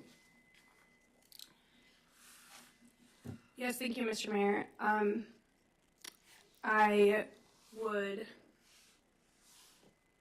like to ask for council support after we exit committee of a whole, so if everybody's ready for that. Are we ready to come out of committee of the whole? No objection? Okay, well, we're out of committee of the whole. Councilmember Hudson. I would like council support to ask the attorney to research and create a process to add to our Palmer Code similar to what's been done in Anchorage in 2022 for the council to remove the mayor based on violations of public trust.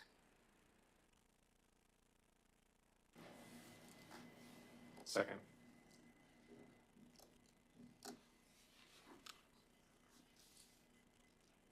Madam Attorney, I guess my question would be, is that something the council can do, is remove the mayor from office that is elected by the people of Palmer.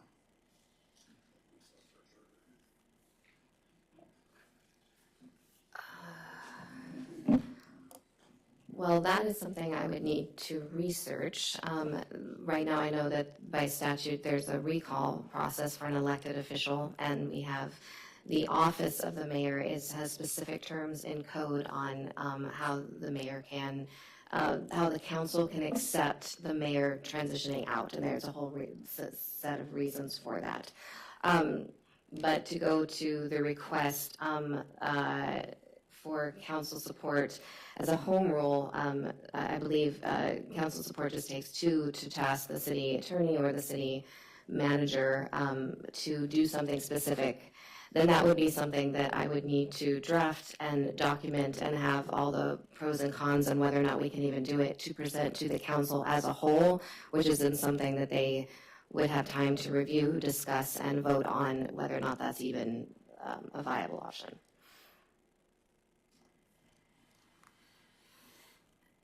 Okay, Sort of answer the question. and so I guess you feel directed. Feel directed. I do want to clarify that it would be in reference to a process added to code regarding not the mayor, but what city council can do in regards to the office of the mayor. And I could, we're talking about process and authorities, not individuals. And so that's something that I would be very cognizant to make sure we clarify. So if you'd like me to research, did you say Anchorage in 2022? So I can analyze what they've done, whether or not that's something the city of Palmer could also do. Anchorage has different authorities. We are a home rule city. And then that's something I could present to the council in, maybe after Christmas. Okay. All right. And then I think we also mentioned directing you to have discussions with the manager and just kind of evaluating the HR process and how that should be handled. Is that? Yes, okay. Yes. Yes, so if I can recall that, and I'll make a note of that, you want to review that we, kind of what the industry standards are for an HR directive for a city of our size, what that looks like, and make sure that whoever we have coming in meets that capacities. And then I wasn't sure, Mrs. Councilwoman Graver mentioned something about wanting to present for the HR to change code to have the HR subjected to the city council and not city manager. Did I hear that right? Councilmember Graver, are you still there? Yes, thank you, Mr. Mayor.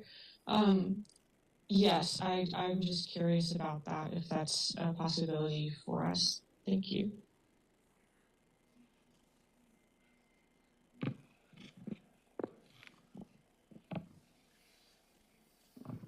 Deputy Mayor Cheer. Oh, sorry, Councilmember Alcantara. Sorry.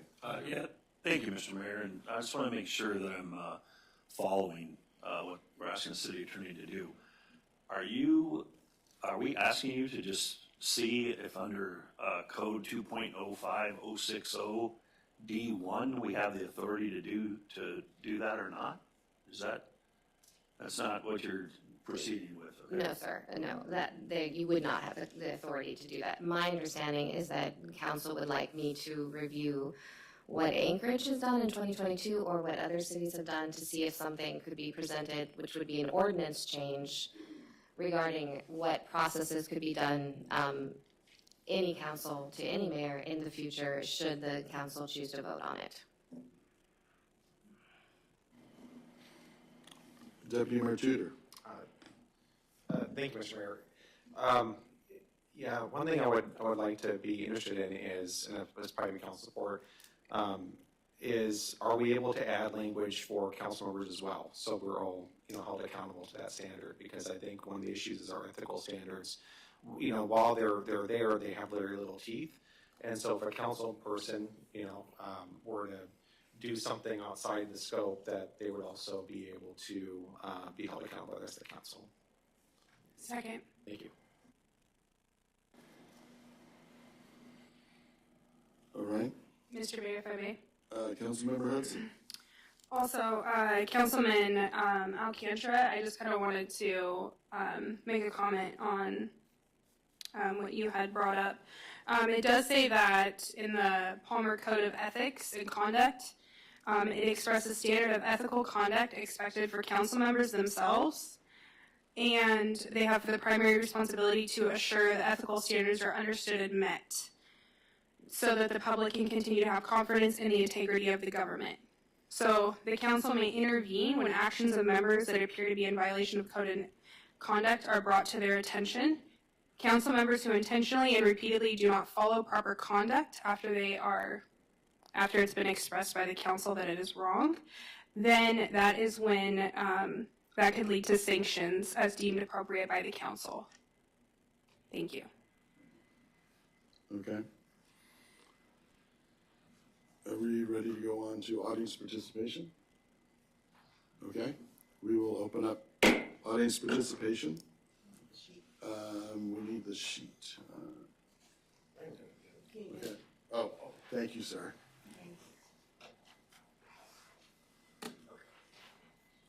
Sherry Carrington, you have 3 minutes. Please start with your name. Sherry Carrington, full disclosure, I'm Steve's wife.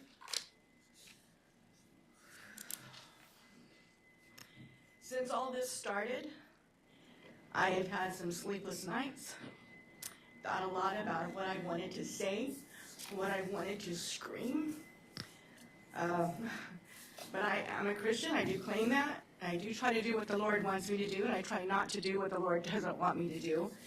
I feel very early on that I felt like the Lord told me not to call certain councilwomen names in public because they're new to the council and that, you know, he's God's daughter too. I argued that it couldn't be your daughter, she doesn't act like you, but I trust God, and so I'm going to leave that alone.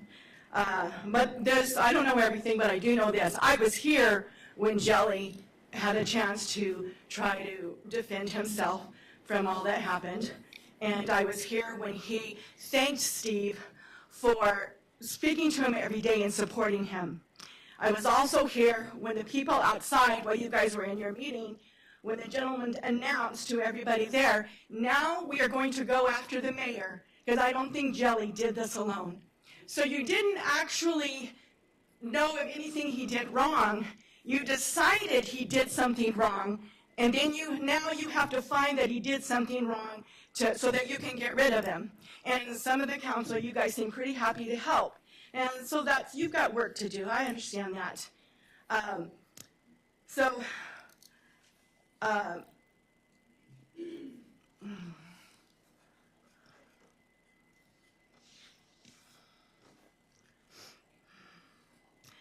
So to be clear, Steve did support Jelly. You guys hired him as a city manager. Steve pretty much treats anybody the same. And I find it interesting that we didn't have any problem with anybody. You didn't have a problem with Steve Carrington for the 20 years that he served the city. Nobody thought he was mean. Nobody thought all this. Oh, never mind. Okay. So he looks at people, he sees the man in front of him. He didn't hear the people screaming about his past. He doesn't listen to this media stuff on Facebook. He looks at the man right in front of him. He sees a man that you hired, that he was moving his wife and his 2 kids into the city, and he gave him every opportunity to help him succeed. He did talk to him every day. And he works a full-time job, so a lot of those conversations are in the evening and on Saturdays and on his days off. That's when he does city's business. And I heard those conversations, and amazingly, it was not about overtaking the Palmer police. Those conversations were about police history. It was about the history of the library and that it used to be in a chicken coop. It was about the history of the water towers. I didn't know there was a history to water towers, but... That's your time. Okay, he's going to finish reading for me. Next is Darren Carpenter. All right, thank you. I will continue reading. Did the city manager do a good job at taking care of the city? It doesn't appear so. The bottom line is, if you think the mayor did something illegal, then you need to do this right. You need to do an investigation. You need to get someone that's not part of this emotional thing going on here. Someone who is a respectful, impartial, and professional to investigate. Find someone who has the actual ability to correctly interpret the code and the city charter and determine if the mayor did something illegal. If he has, anyone who knows the mayor knows he'll own it. And if he did do something so corrupt and heinous that you feel like you need to destroy him, destroy his reputation, and trash his 20 years of city service, then by all means do a recall. But bullying him every week won't get him to resign. He can tolerate a whole lot of crazy. He's been married to me, well, Sherry, almost 21 years. There is a right way to correct someone if it is needed, a way that is not disrespectful and mean-spirited. That is a process I think we could all buy into. Then you, as a council, you could get back to doing the city business of Palmer that you were voted to do so. This is a waste of time. This is ridiculous. That's my comment. If you were newly elected and don't get what you're doing, regardless of how much coaching you're getting, you could learn how to be respectful, a respectful council person. And if you work for the city, then you could go back to work, and we could all try and be the kind of city we all want to be a part of. There is a right way to do this, and all this has been going on. It's not it. Thank you. Jackie, go for it.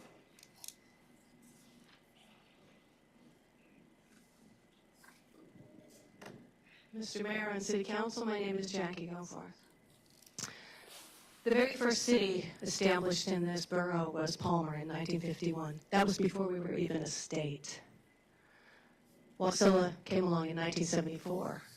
The borough wasn't incorporated until 1964. Do you know there's 21 mayors up on that wall? 21 mayors that took their oath of office to protect this city. And I may not live in the city. I'm 100 yards outside of it. But my children went here. I shop here. I'm here very often. I volunteer here. I care about this city. And there is evidence in that packet that the mayor and 2 senior council members have designs on things that are devastating to the city. They had designs on removing 9G. They've had conversations with the Wasilla mayor, who seems to think it's a done deal. They wanted the fire department moved, the police department moved, and in there it says they needed to find money for the library. I was involved with that last recall. I couldn't touch it. I didn't, but I marched to every doorway with the lady who had it.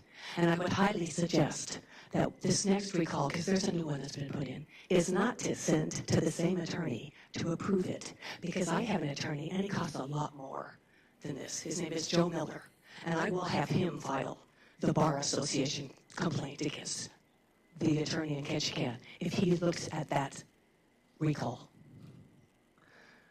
There's an oath of office you take to protect this city. You don't dismantle it. I got news for you. You don't own the dispatch center. You can't move it.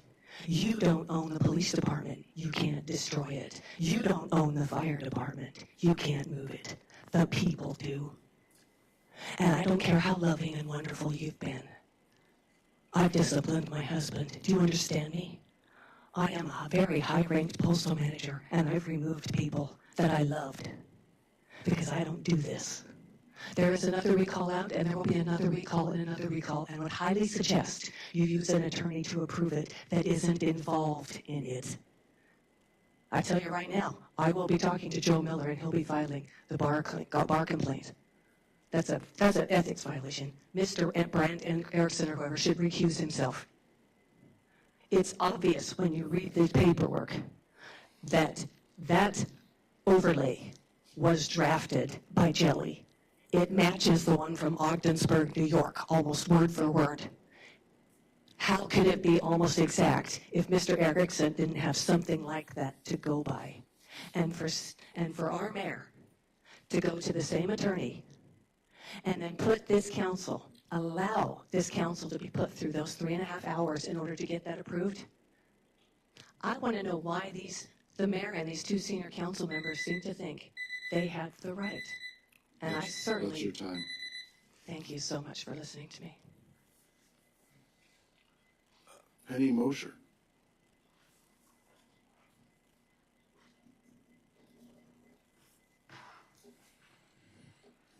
Good evening, Mayor, ladies and gentlemen of the council. Tonight, I just want to say that it's easy to be an armchair quarterback. It's easy to ask questions.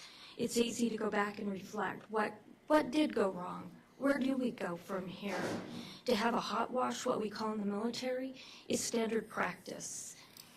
I don't think that pointing fingers at one another is beneficial. I don't think it serves a purpose. I think that the city attorney, it was well within her right to do what she did, to bring it to your attention. Was there missteps? Absolutely. Do we need to get emotional? Where's your emotional intelligence? Some of you tonight have it, some of you don't. Your body language is not beneficial for the constituents. But more importantly, on Tuesday night, I came over here to support one of your department chairs or one of your directors. And you couldn't even pass an agenda. That you guys need to learn to get along with one another, do business for the city on behalf of the city. There was a lot of important items on that agenda that should have been taken care of. I think the losers in this town at this point are the citizens, not you. You're sitting up here tonight offering special meetings for no purpose. That 3-hour meeting, that yes, it should have been investigated, but I encourage each of you, take this as a learning lesson, move forward, don't do it again, improve your processes, look at your systems. And that's, to me, is a management position that you hold within your positions, each of you. So thank you. Thank you. Linda Combs, but I think she left. Okay, is there anyone else for audience participation? Mike is coming up.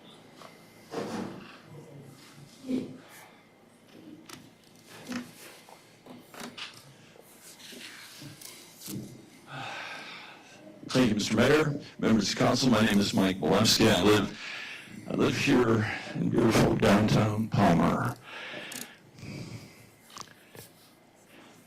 Some people believe climate change is not a thing, but I believe it is because I've just noted that we have new creatures that have come to the beautiful city of Palmer, and they're called alligators. And the reason why I say that, because what I've been witnessing is allegations from those alligators. And the reason why I say that is, and I'm going to be even-handed here, because I appreciate Mr. Best from time to time, and his particular request for having some sense of what happened. I also appreciate Mr. Alcantara, also from time to time, who points out that you can spin this around and around and around for a long, long time. Now, the action taken recommending that the attorney take a look at some things, that's cool. I think that could have happened an hour ago. But it's a step forward that you then will be able to discuss. And Patty's comments are right to it.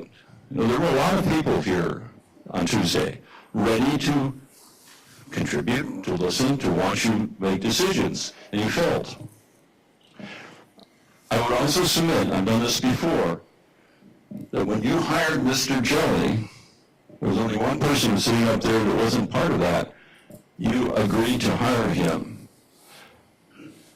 At that point, there were a number of people who said, what? I don't want to play, okay, we're looking back at something that should have been different. I'm just saying that as you move forward, as you look at any of these decisions you're making, there are some things that are pretty obvious. And I'm not sure why the decision was made to hire him, but you can follow that point to point to point to that executive session where 3.5 hours worth of trauma happened. But it didn't start after he arrived. It started when you agreed to bring him here. And that's worth reflection. But I'm going to stop because I'm looking forward to see you do the business starting next Wednesday on the 20th. And I think John was right on. That's the best thing that you can do, better than anything else, is to actually just go through and do the business that involves the budget and everything else. Thank you very much. Is there anyone else for audience participation?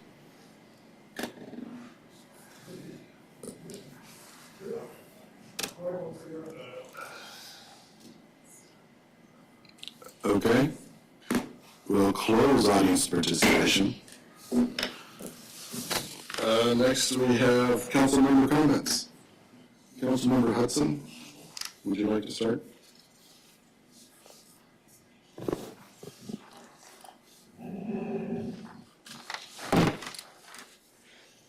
Yes, thank you. I thank everybody for being here tonight. I also want to point out that Councilman Alcantara and I we did try to meet privately with the mayor before it came to this. This was plan B to that. That didn't work out.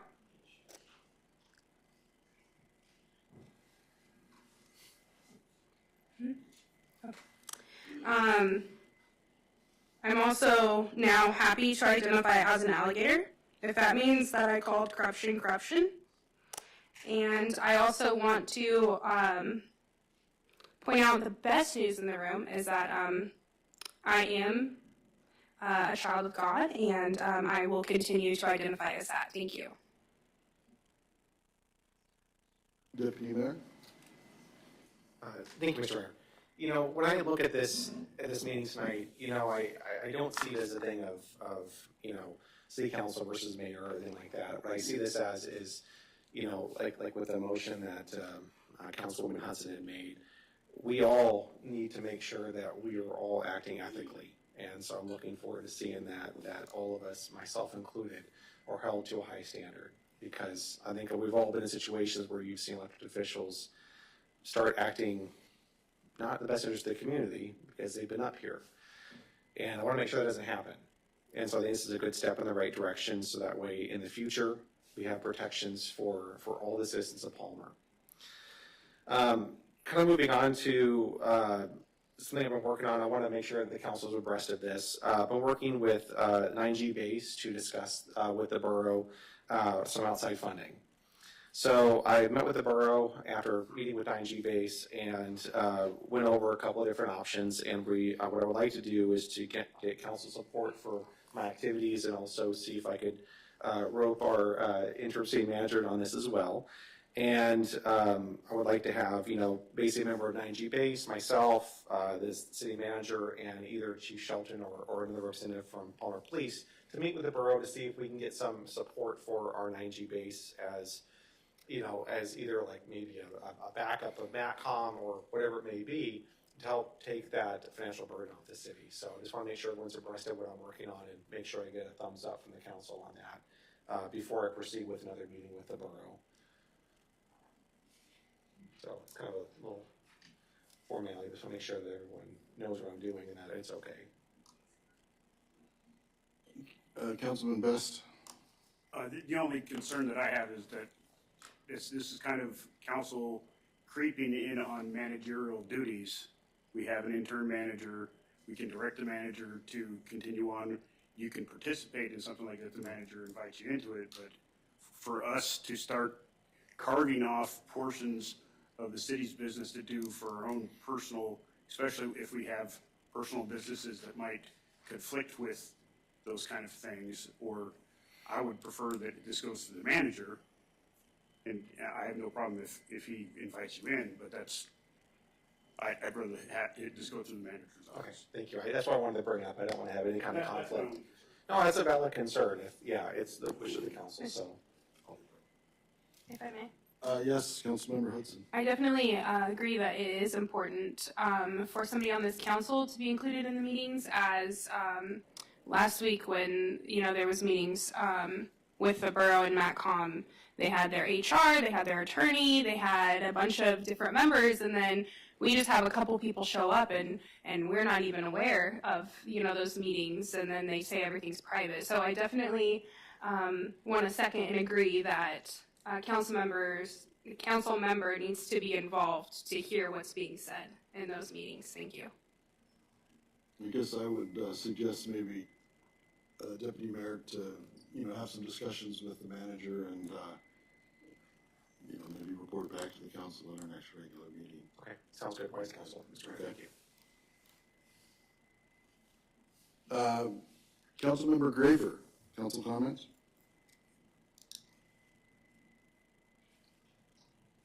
I don't really have any right now. Thank you. Okay. Councilmember Alcantara? Yeah, thank you, Mr. Mayor. Thank you, audience participation. Definitely some good things to reflect on as we move forward. We have work to do, guys. We have work to do on the budget. We have work to do to get needed dispatchers back employed and at Palmer Dispatch. We have a lot of things that we need to move forward on, and I hope we can do that. I think one of the things we need to consider is a city council meeting, a regular city council meeting, even if it's a different date on December 17th. I said it once before, and I'm going to say it again, that I don't think having a council meeting on December 3rd and waiting till January 14th serves any purpose at all. And I think we already missed out on a meeting 2 days ago. I think we need to seriously consider having a meeting on December 17th to kind of tie up some of the things that we're talking about. We got positions to add back to the budget, hopefully. We got library issues to talk about. And we gotta start moving forward. And I'll direct this to you, Mr. Mayor. You are the leader of this council. Every leader in the chain, as I said earlier, needs to communicate rapidly, relentlessly, repetitively, and positively. Recognize folks, explain the why, listen and discuss the future, and never ever stop doing that. I know you had important things you had to do, and we tried to meet with you 2 weeks ago, and it got pushed off, and I was gone for a week. I know there was things, but I go back to the fact that you and I, who have talked since I've been on council for 2.5 years, haven't had communication in months. And the phone rings both ways, but you're the leader. So I would suggest that you take leadership role responsibly and take it to heart and realize you cannot effectively be the mayor if you're only going to speak to 2 council members.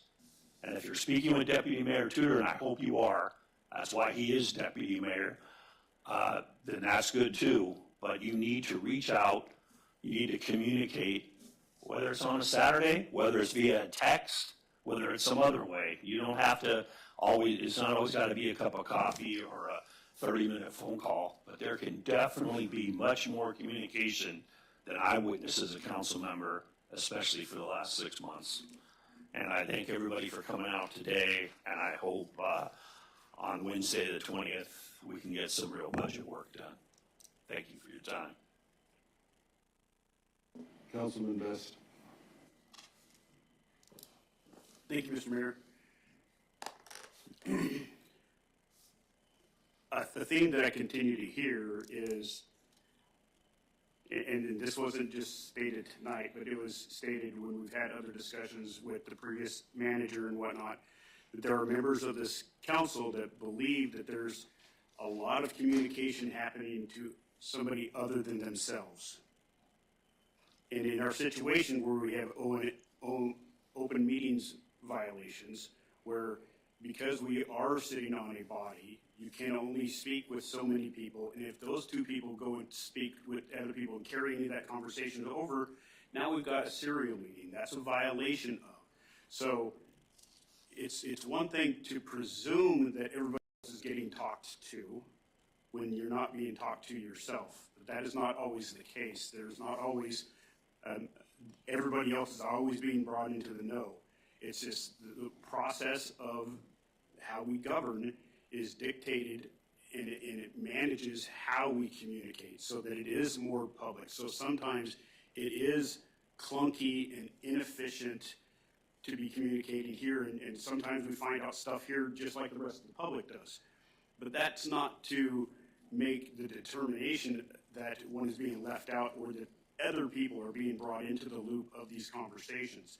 Sometimes there's conversations being happening with an individual or two on council, and maybe nobody else knows about it. And maybe there's just the mayor is involved in something, or maybe just the deputy mayor is involved in something. You know, I could sit here and say, you know, I take offense to the deputy mayor going out and having conversations with other, you know, with Wasilla or Matt Comrie, that kind of stuff. But it's all about us going out and having these little conversations, and we come back and bring that information. We're all sharing the information here, and sometimes some of us aren't involved in it. So we have to have a little bit thicker skin, understand that the process is a little clunky and slow, and it's also trying to be as transparent as possible. So I just ask for everybody to have a little grace, to don't take on the impression that being cut out, not being talked to.